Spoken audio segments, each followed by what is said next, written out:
오늘은 우리 구원 방주 셋째 시간으로 방주에서 나오라 라는 제목으로 은혜를 나누기를 축복합니다. 여러분, 우리 첫째 시간의 제목이 뭐였죠? 방주를 지으라 말씀하시고, 둘째 날은 뭐였습니까? 둘째 주간은 방주로 들어가라. 그리고 오늘은 방주에서 나오라 라는 말씀으로 은혜를 나누기를 축복합니다.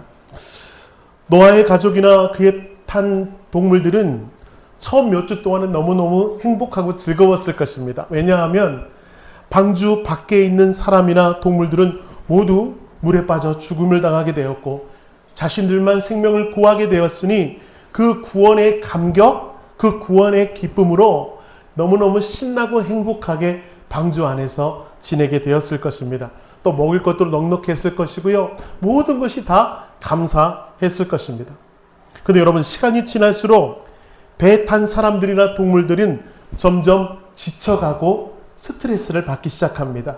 왜냐하면 이 배라는 공간이 협소하기 때문에 여러분, 거기서 사자나 코끼리, 말 같은 동물들은 막 뛰어다녀야 되는데, 그렇죠? 뛰어다닐 수 없이 갇혀 지내야 했고요.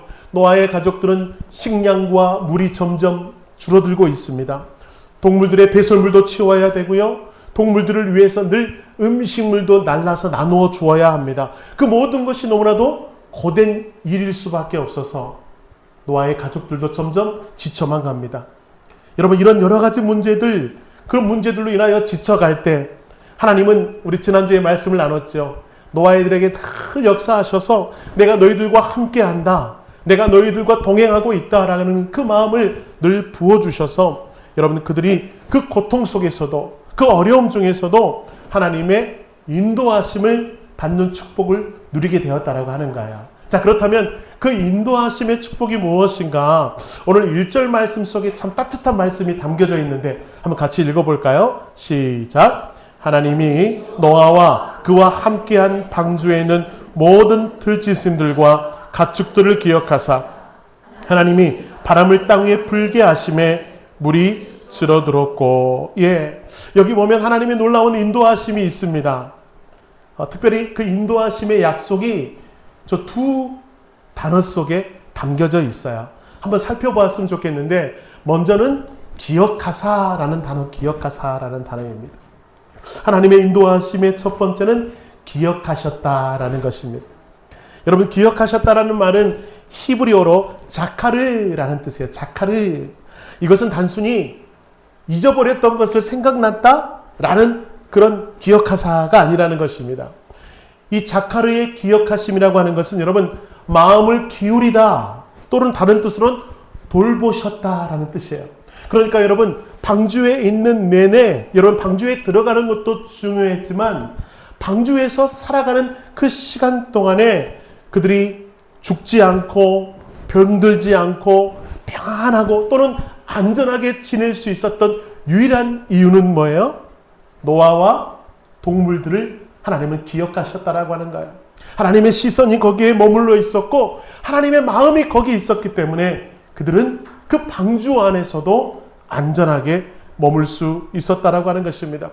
이 비유를 좀 어떤 비유면 좋겠는가 묵상하는데 하나님이 그런 마음을 주시는 거예요. 여러분, 마치 중환자실에 있는 환자들을 한번 떠올려 보세요. 의사와 간호사들이 24시간 동안에 계속해서 그 환자를 돌보아 주지 않으면 그 환자의 생명은 위태로울 것입니다. 죽을 수도 있습니다. 그래서 의사들과 간호사들은요, 한시도 눈을 떼지 않고 중환자실에 있는 환우들을 보살피고 돌보는 것이죠. 그래야 생명을 보존할 수가 있는 것입니다. 하나님이 기억하셨다라고 하는 것이 바로 그런 의미라고 하는 거예요. 하나님의 시선이, 하나님의 마음이 한순간도 방주에서 떠나지 않으시고 그들과 함께 하셨음을 오늘은 기억할 수 있다라고 하는 것입니다. 여러분, 하나님의 기억하심의 또 다른 표현이 나오고 있는 것은 출애굽기에 나오는데 한번 2장 24절 한번 읽어볼까요? 하나님의 기억하심 같이 읽겠습니다. 시작! 하나님이 그들의 고통 소리를 들으시고 하나님이 아브람과 이삭과 야곱에게 세운 그 언약을 기억하사 그렇습니다. 하나님은 백성들의 신음소리, 그 애굽에서 종살이하며 고통 중에 있던 그 애굽에서 종살이하던 이스라엘 백성들을 기억하셨어요. 기억하셔서 어떻게 합니까? 그 언약대로 모세라는 사람을 세워서 출애굽 시켜드는 놀라운 역사를 이루게 되고요. 광야에서 하나님은 늘 이스라엘 백성들을 기억하사 만나와 메추라기로 구름 기둥과 불 기둥으로 반석에 물을 내시며 계속해서 그 이스라엘 백성들을 기억함으로 이끌어가 주셨다라고 하는 것. 이 기억하심의 은혜가 저는 우리 사랑하는 성도들에게도 늘 임하게 되기를 축복합니다. 하나님이 여러분을 기억하십니다. 하나님이 여러분을 마음에 두시고요. 하나님의 시선과 하나님의 뜻이 늘 여러분과 함께 하심을 여러분 기억하시기를 축원합니다. 그럴 때 여러분 우리는 어떤 고백을 올릴 수 있을까요? 하나님의 기억하심을 늘 받는 사람의 고백. 시편 18편 2절의 고백입니다. 다윗의 인생 가운데 역사하셨던 하나님. 글자가 보이나 모르겠어요. 예쁜 그림을 찾다 보니까 글자가 잘 안 보이네요. 한번 같이 한번 읽어볼까요? 보이는 대로 시작. 여호와는 나의 반석이시요 나의 요새시요 나를 건지시는 이시요 나의 하나님이시요 내가 그 안에 피할 나의 바위시요 나의 방패시요 나의 구원의 뿌리시요 나의 산성이시로다. 할렐루야. 하나님의 시선과 하나님의 마음을 늘 경험하는 사람의 고백. 여러분, 하나님은 우리에게 이런 하나님이셨다라고 하는 거예요. 여러분, 다윗만큼 죽음의 고배를 수없이 넘기는 사람 성경의 인물들 중에 찾기 힘듭니다. 심지어 자기 자녀까지도 다윗을 죽이려고 했어요. 수많은 도망의 세월, 그 고통의 세월 중에서도 다윗이 여러분 도망다니면서도 이렇게 고백할 수 있었던 이유는 무엇인가?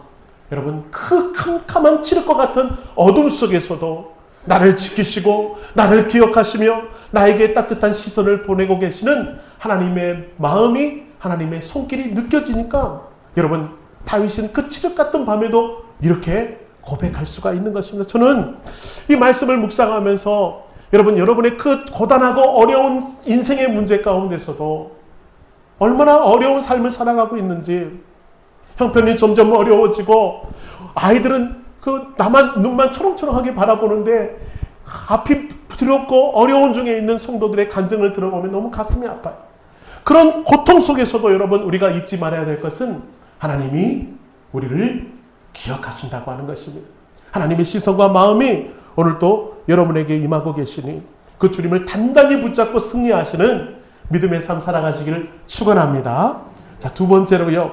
우리 1절에서 또 눈여겨볼 단어가 하나 있어요. 바람을 불게 하시매라는 이 말씀이 참 우리에게 따뜻하게 다가옵니다. 하나님이 바람을 땅에 불게 해 주셨다라고 하는 것이에요. 여러분, 비가 40일 내내 쏟아졌고 물이 땅에 가득했습니다. 땅에서는 지각 변동이 일어나고요. 막 땅이 꺼지고 그 땅 속에서 물이 솟아 올라왔습니다.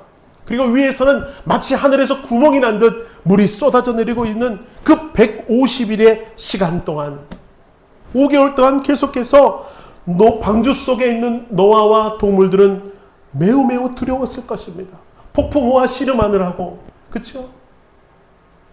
이리 부딪히고 저리 부딪히고 온갖 배설물과 오물 속에 고통 중에 있는 그들을 여러분 어느 것 하나 쉬운 것이 없었습니다. 어느 것 하나 편한 것이 없었습니다. 그런데 여러분 너무나도 감사한 것은 하나님이 그 고통을 알고 있어요? 모르고 계세요? 알고 계셨어요. 얼마나 어려울지, 얼마나 힘이 들지 하나님은 알고 계셨어요. 자, 그렇게 알고 계셨던 주님께서 뭐라고 말씀하신다고요? 바람을 땅에 불게 하심에 물이 줄어들도록 역사하셨다라고 하는 거예요. 마치 여러분 말씀을 묵상하는데 핸드드라이기가 생각나는 거예요. 핸드드라이기. 여러분 머리를 말릴 때 뭘로 말리죠? 핸드드라이기로 말리면 머리가 빨리 마릅니다. 그 모습이 자꾸 떠오르는 게 무엇일까요? 여러분 가만히 있어도 물은 빠질 것입니다. 가만히 있어도 땅은 마를 것입니다. 근데 왜 하나님은 바람을 불게 하셔서 더욱 빨리 물이 마르도록, 더욱 빨리 땅이 단단해지도록 역사하셨을까? 하나님은 방주에서의 고통을 알고 계셨기 때문에 그래요. 한시라도 빨리 우리 이 자녀들을, 사랑하는 백성들을 그 방주에서 꺼내주고 싶은 하나님의 마음이 담겨져 있는 단어, 바람을 땅에 불게 하셨다. 하나님은 아픔을 하셨습니다. 고통을 하셔서 빨리 나오도록 역사하시는 하나님의 손길을 경험한다라고 하는 것입니다. 사랑하는 여러분, 하나님은 여러분의 사정을 알고 계십니다. 여러분의 고통을 알고 계시고요. 여러분이 무엇 때문에 신음하는지, 무엇 때문에 상처가 있는지를 알고 계시는 하나님이시라고 하는 거예요. 나를 고통 중에 내던지시고 나 몰라라 하시는 하나님이 아니라 그 고통 중에서 그 아픔을 하시는 주님께서 어떻게 하면 그 문제를 빨리 해결해 줄지, 어느 순간에 역사해야 우리 사랑하는 자녀가 놀라운 은혜를 체험할지를 알고 계시는 주님께서 눈여겨보시고 바람을 불게 하여 주실 줄로 믿습니다. 땅을 마르게 하실 줄로 믿습니다. 그 땅으로 걸어갈 수 있도록 역사하여 주실 줄로 믿습니다. 하나님 그때를 기다리고 계신다라고 하는 거예요. 이 말씀을 묵상하는데 여러분, 어느 목사님의 설교 시간의 예화가 기억이 납니다. 미국에서 아메리칸 인디안들의 성인식이 있습니다. 그 성인식이 좀 특별한데요. 이 성인이 될 아들을 강하게 훈련시키기 위해서 맹수가 득실거리는 그 숲으로 이 아들을 데려갑니다. 그리고요, 아들을 혼자 있도록 내버려 두고 아버지는 산에서 내려와요. 그래서 아들은 여러분 꼬박 하루 동안 산속에서 홀로 견뎌야 합니다. 맹수가 득실거리는 그곳에서 여러분 하룻밤을 보낸다라고 하는 것은 너무나도 무섭고 두려운 일이죠. 이 아들이 잠을 잤을까요? 안 잤을까요? 아마 잠을 못 잤을 거예요. 뜬 눈으로 하룻밤을 꼬박 새우며 바스락거리는 작은 소리만 나더라도 깜짝깜짝 놀라며 여러분 그곳을 뚫어져라 쳐다봤을 겁니다. 그러면서 아들 마음속에 어떤 마음이 들었을까요? 아빠가 날 버렸어. 아빠가 날 잊었어. 그런 불편한 마음으로 밤을 보내지 않았을까요? 얼마나 지났는지 동에서 저기서 통이 옵니다. 해가 뜨기 시작하면서 점점 주위가 밝아져요. 아들이 시선을 여기저기 보내는데 갑자기 어느 한 곳을 고정하며 아들이 깜짝 놀랍니다. 왜냐하면 여러분 저기 나무 뒤에서 아빠가요 창을 들고 아들을 계속해서 주시하고 있는 모습과 눈이 마주치는 거예요. 아버지도 이 아들을 내버려 둔 것이 아니라 밤새도록 아들을 지키며 아들 곁을 바라보고 계셨던 그 아빠의 따뜻한 시선. 여러분 그 따뜻한 시선이 저는 하나님의 시선인 것 같아 은혜가 됩니다. 사랑하는 여러분, 여러분을 고통 중에 아픔 중에 내버려 두시는 하나님이 아니라 그곳에서 더 애처로운 마음으로 여러분을 바라보고 계시고 땅을 마르게 하도록 물을 탁 빠지도록 바람을 불고 계시는 하나님의 놀라운 손길이 있음을 여러분은 기억하셔서 오늘 또 힘들 때 어려울 때 날 바라보고 계시는 주님을 붙잡는 그런 믿음의 승자들 되시기를 주님의 이름으로 축원합니다. 우리 옆 사람을 다시 한번 축복합시다. 주님이 당신을 바라보십니다. 시작. 아멘. 그리고 이렇게 한번 축복할까요? 주님이 당신을 붙잡으실 것입니다. 할렐루야. 그 기적 앞에 여러분 다 함께 승리하시는 우리 중앙교회 성도들 되시기를 주님의 이름으로 축원합니다. 자, 이제 기다림의 때가 되었습니다. 하나님께서 역사하시는데요. 자, 먼저 우리 4절 5절 한번 읽어볼까요? 어떻게 역사하시나? 시작. 일곱째 달 곧 그 달 11한 날에 방주가 아라랏산에 머물렀으며 물이 점점 줄어들어 열째 달 곧 그 달 초하루 때 산들의 봉우리가 보였더라. 아멘. 2월 17일 홍수가 시작된 날이었습니다.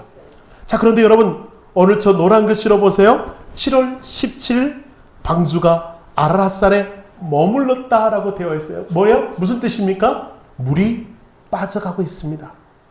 자, 그러니까 여러분 5개월 만에 아라랏산, 성경에는 아라랏산으로 나왔지만 원래 원어의 뜻은 아라랏에 있는 어느 산이라고 하는 거예요. 그래서 방주가 어디 있는지 아직 찾지 못하고 있어요. 흔적들도. 그렇습니다. 아라랏산에 머물렀습니다. 자, 그런데 노아와 가족들이 방주에서 나왔나요? 안 나왔나요? 아직 나오지 못했습니다. 자, 저기 또 노란 글씨로 한번 볼까요? 5절 보니까 10월 1일에 그 아라랏산의 산봉우리가 보이기 시작한 거예요. 이제 물이 빠져가는 징조가 보이기 시작합니다. 그러나 아직 멀었습니다. 자, 6절과 7절 한번 보세요. 다시 한번 읽을까요? 시작. 40일을 지나서 노아가 그 방주에 낸 창문을 열고 까마귀를 내놓음에 까마귀가 물이 땅에서 마르기까지 날아 왕래하였더라. 예, 이 산봉우리가 보이기 시작하니까 노아는 물이 줄어들고 있음을 직감하고 까마귀를 날려보냈어요. 근데 늘 의문이에요. 왜 하필이면 수많은 날짐승 중에 까마귀를 날려보냈을까? 노아도 저처럼 그리 똑똑하지는 않은 것 같습니다. 왜죠? 날려보냈는데 까마귀는 돌아왔어요? 안 돌아왔어요? 안 돌아왔어요. 왜 안 돌아왔을까요? 먹을 게 많기 때문에 그렇습니다.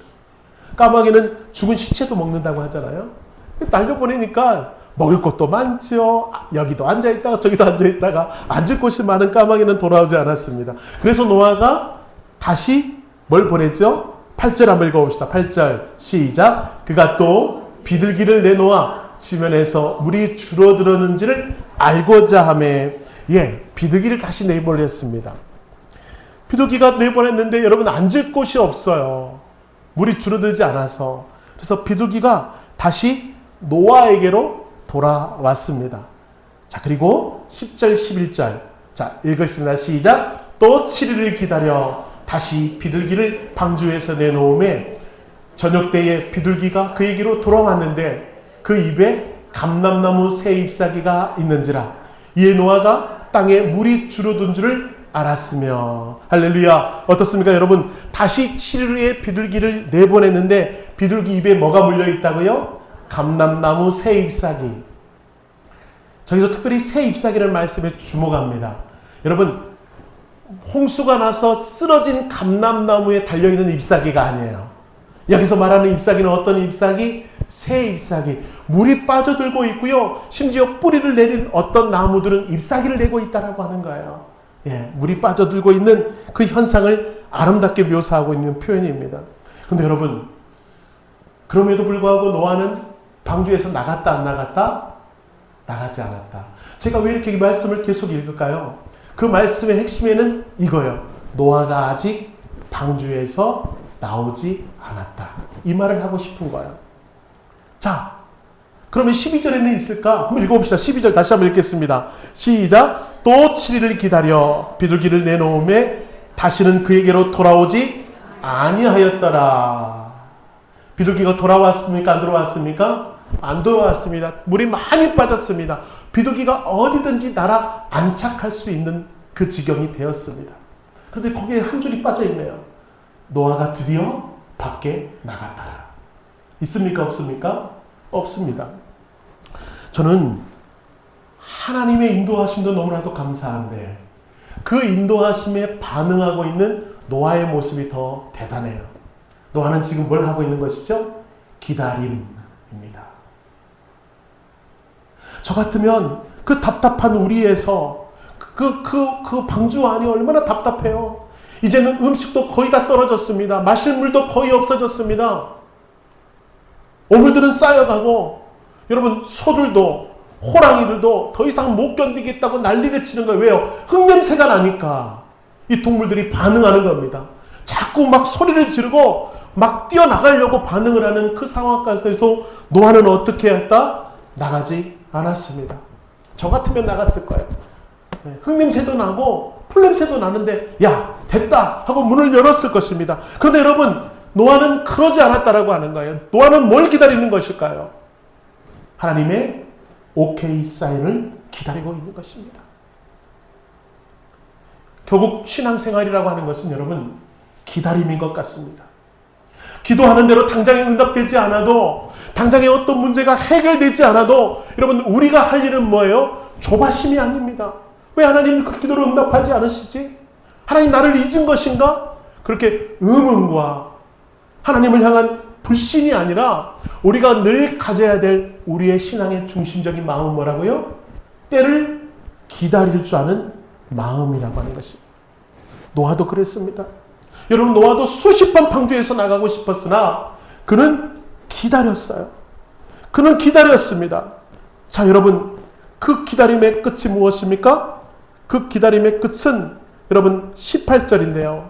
18절 한번 읽어봅시다. 사모님 좀 넘어가 주시겠어요? 18절. 자, 중요한 단어이기 때문에 자, 그림과 함께 이미지가 있겠습니다. 자, 같이 읽겠습니다. 시작. 너는 내 아내와 내 아들들과 내 며느리들과 함께 방주에서 나오고. 이 말을 기다리는 거예요. 여러분, 노아는 이때를 기다리는 것입니다. 하나님의 사인, 하나님의 부르심, 나를 향한 하나님의 콜링을 기다릴 줄 알았던 그 노아를 통해서 하나님은 놀라운 역사를 이루어 가시는 거야. 여러분, 기다림은 여러분 신앙생활에 너무나도 빠져서는 안 될 중요한 요소라고 하는 거예요. 여러분, 지금 기도하는 것들이 있죠. 간절히 바라는 거 있죠. 왜 그거 이렇게 안 이루어진다고요? 하나님의 때에 하나님의 방법으로 이루실 것을 믿음의 눈으로 바라보며 기다릴 줄 아는 것도 우리가 해야 할 역사라고 하는 것입니다. 성경을 보면 여러분, 한 시대를 쓰임받았던 하나님의 사람들은요, 잘난 사람들이 아니었습니다. 똑똑한 사람, 능력 있는 사람들이 아니었더라고요. 하나님은 그럼 누굴 쓰십니까? 잘 기다릴 줄 아는 사람들을 쓰시는 것을 보게 됩니다. 노아는 비가 오기까지 120년을 방주를 지으며 기다렸습니다. 모세는요, 외로운 광야에서 40년을 기다렸습니다. 아브라함은 이삭을 낳기까지 그 약속을 붙들고 25년을 기다려야 했고요. 요셉은 자신의 꿈이 이루어지기까지 그 상처와 억울함을 가지고 13년을 기다려야 했습니다. 야곱은요, 여러분, 그 야곱이 변하여 이스라엘로 쓰임받기까지 무려 21년을 기다렸고, 다윗은 어떻습니까? 사울이 죽은 후 왕위에 오를 때까지 무려 7년이라는 시간을 더 기다려야 했습니다. 여러분 기다리며 기다리는 자에게 하나님은 어떻게 역사하셔요? 그 기다림이 복이라고 말씀하세요. 자, 증거를 볼까요? 이사야 30장 18절 읽겠습니다. 시작. 그러나 여호와께서 기다리시나니 이는 너희에게 은혜를 베풀려 하시며 일어나시리니 너희를 궁일이 여기려 하심이라. 대저 여호와는 정의의 하나님이시니라. 그를 기다리는 자마다 복이 있도다. 할렐루야. 기다리는 자가 복이 있는 줄로 믿습니다. 기다리는 자에게 하나님은 놀랍게 역사하시는 줄로 믿습니다. 근데 우리가 잘 이걸 못해요. 너무나도 몸부림치며 어쩔 줄 몰라 할 때가 있다라고 하는 것입니다. 여러분, 저에게도 딸을 낳기까지 하나님께서 기다림의 시간을 주셨어요. 그 기간은 너무나도 힘들고 어려운 시간들이었습니다. 아이는 그 전에 3번이나 유산을 해서 너무나도 고통 중에 아이를 가질 수가 있었어요. 어느 날 집에 들어가는데 아내의 눈을 못 마주치겠더라고요. 3번의 유산을 경험하고 나니까 서로 별로 말이 없어졌어요. 왜요? 서로 눈이 마주치면 눈물이 쏟아질까 봐. 사역을 마치고 집에 들어가도 아내를 보기가 너무 미안한 거예요. 제 스스로가. 그 다음에 고통 중에 있는 아내를 바라볼 수가 없는 거예요. 그래서 서로 눈을 피하고 그렇게 살았던 때가 있습니다. 그러다 어느 순간 눈이 마주치고 그냥 둘이 눈물을 흘리며 부둥켜 안고 울었던 적도 있었습니다. 여러분, 그 기다림의 끝은 결코 우리에게 다가오지 않을 것만 같았고, 때로는 여보, 아이를 안 주시면 우리 둘이 하나님 바라보고 사역하자라고 말할 때까지 많은 시간을 기다려야 했습니다. 그런데 여러분, 그 기다림의 끝에는 하나님이 역사하시는 분이 있더라고요.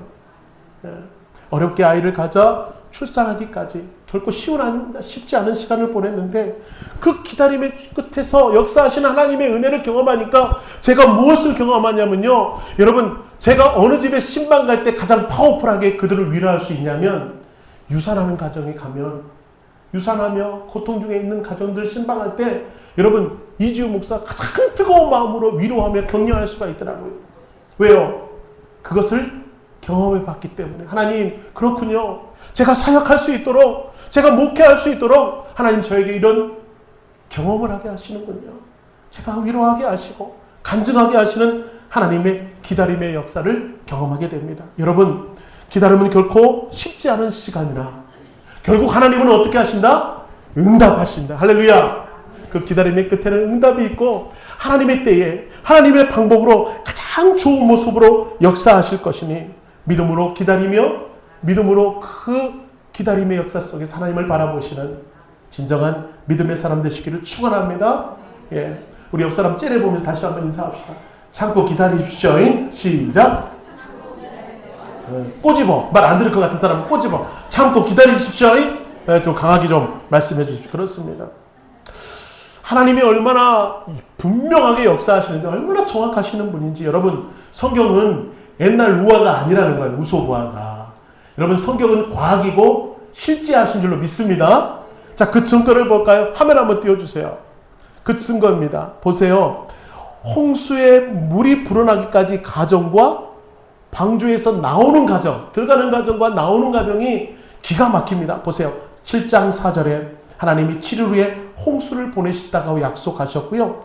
7장 10절 7일 후에 진짜 홍수가 나타났습니다.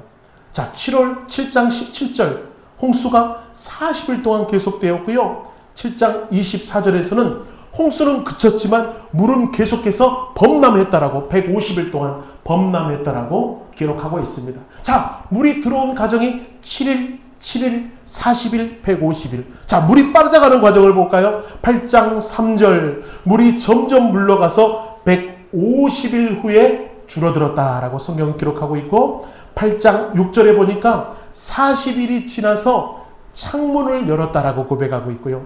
8장 10절에 보니까 7일 기다리고 비둘기를 보내고 8장 12절에 또 7일 후에 또 비둘기를 보내고 이렇게 나와 있어요. 그러니까 여러분 물이 들어오는 과정도 7일, 7일, 40일, 150일 물이 빠져가는 과정도 뭐예요? 150일, 40일, 7일, 7일 얼마나 드라마틱해. 그렇죠? 들어오는 시간과 나가는 시간이 어쩜 이렇게 일치하는지. 여러분 성경은 과학입니다. 한치의 오차도 없이 정확하게 우리의 삶 가운데 역사하시고 인도하시는 하나님의 손길을 이 말씀의 숫자 속에서도 찾아볼 수가 있는 거예요. 누가 그래? 아이고 목사님 숫자는 장난 같아요. 그러나 여러분 이 숫자 속에도 역사하시는 하나님의 놀라운 손길이 있다라고 하는 거예요. 그러면 여러분은 그 주님이 여러분을 인도하고 계심을 믿으시기 바랍니다. 기다리시며 주님의 때를 찾는 여러분에게 인도하시는 주님의 손길을 바라보시기 바랍니다. 여러분 이하라 말씀을 좀 마무리하려고 합니다. 어떤 선교사님이 간증을 하시는 것을 인터넷에서 봤어요. 그분이 미국에서 선교 훈련을 받을 때 시간을 날 때마다 가족들과 함께 여행을 다닌다. 미국 이곳 저곳을 여행을 다닙니다. 어떻게 하면 좀 더 저렴한 방을 구입할까? 인터넷으로 막 검색해서 가장 싼 방을 구해서 잠을 자고 다음날 떠나고 그런 일을 했었대요. 어느 날 인터넷에 보니까 말도 안 되게 싼 방이 올라와 있는 거예요. 우리 선교사님은 그래 이 방이다 싶어서 예약을 했습니다. 아들의 손을 잡고 가족들과 그 숙소로 걸어가는데 왠지 분위기가 이상하게 너무나 허름한 거예요. 허름한 정도가 아니라 여러분 호텔 로비 앞에서는 몸을 파는 창녀들도 있었고요. 피어싱을 끔찍한 피어싱과 문신을 하는 사람들이 여기저기 다 그 숙소 근처에 있는 거예요. 너무나 두려운 마음이 들었습니다. 선교사님 마음에. 그래서 가족들 데리고 빨리 숙소 안으로 들어가서 문을 이중으로 걸어 잠깁니다. 방을 둘러보는데 얼마나 허름한지. 벽에는 다 이상한 오염물들이 묻어 있고요. 벽도 얇아서 옆에 방에서 TV 소리가 들려오고 싸우는 소리가 막 들려와요. 선교사님 마음이 점점 불편해지기 시작합니다. 그리고 침대에 탁 앉았는데 침대가 약간 기울어져 있어요. 거기다가 삐걱거리기까지 해. 선교사님은 싼 게 비지떡이라고 너무 싼 곳만 찾아서 왔는가? 그래서 다른 숙소를 구해야 되나? 한참 망설이고 있은 그때 아들을 보게 됩니다. 근데 아들은 너무나 재밌어 하는 거야. 여기저기 막 물건들도 만지고 녹슨 것도 만져보고 침대에서도 막 뛰고 구르고 막 즐겁게 놀다가 스르르 잠이 든 아들의 모습을 바라보고 갑자기 불현듯 마음속에 그런 마음이 드는 거예요. 자기는 지금 불안해서 어쩔 줄 몰라하는 그 아빠의 심정과 다르게 이 아이는 여러분 아빠와 엄마와 함께 있다는 그 이유 하나만으로 이렇게 위험천만한 곳에서도 너무나 재밌고 천진난만하게 놀고 있는 그 아들의 모습에 시선이 가더라라고 하는 거예요. 여러분 이 선교사님이 그러면서 자기 마음을 치는 거예요. 내가 하나님을 믿는 선교사라고 하는데, 내가 하나님을 붙들고 있는 선교사라고 하는데 하나님이 나와 함께 있는데 왜 나는 불안해하는가? 나는 무엇이 이렇게 두려운가? 자신을 반성하게 되더라고요. 그러면서 그 아들의 모습 속에 은혜를 받았다고 하는 간증이 있습니다. 사랑하는 여러분, 하나님이 여러분의 아빠 아버지가 되심을 믿으십니까? 하나님이 여러분을 이끌어 가시며 여러분의 인생의 주인 되심을 믿으십니까? 그런데 왜 이렇게 불안해하냐고요? 왜 이렇게 두려워하냐고요? 그 염려를 내려놓고, 그 불안한 마음 내려놓고, 오늘도 우리를 신실하게 이끌어 가시는, 너무나도 정확하게 이끌어 가시는 하나님의 손길 앞에 여러분의 마음을 맡기시며, 그 주님이 여러분의 주인 되셔서 온전히 이끌어 가시는 그것을 바라보며 승리하시는 우리 아름다운 양지중앙교회 성도들 되시기를 주님의 이름으로 축원합니다.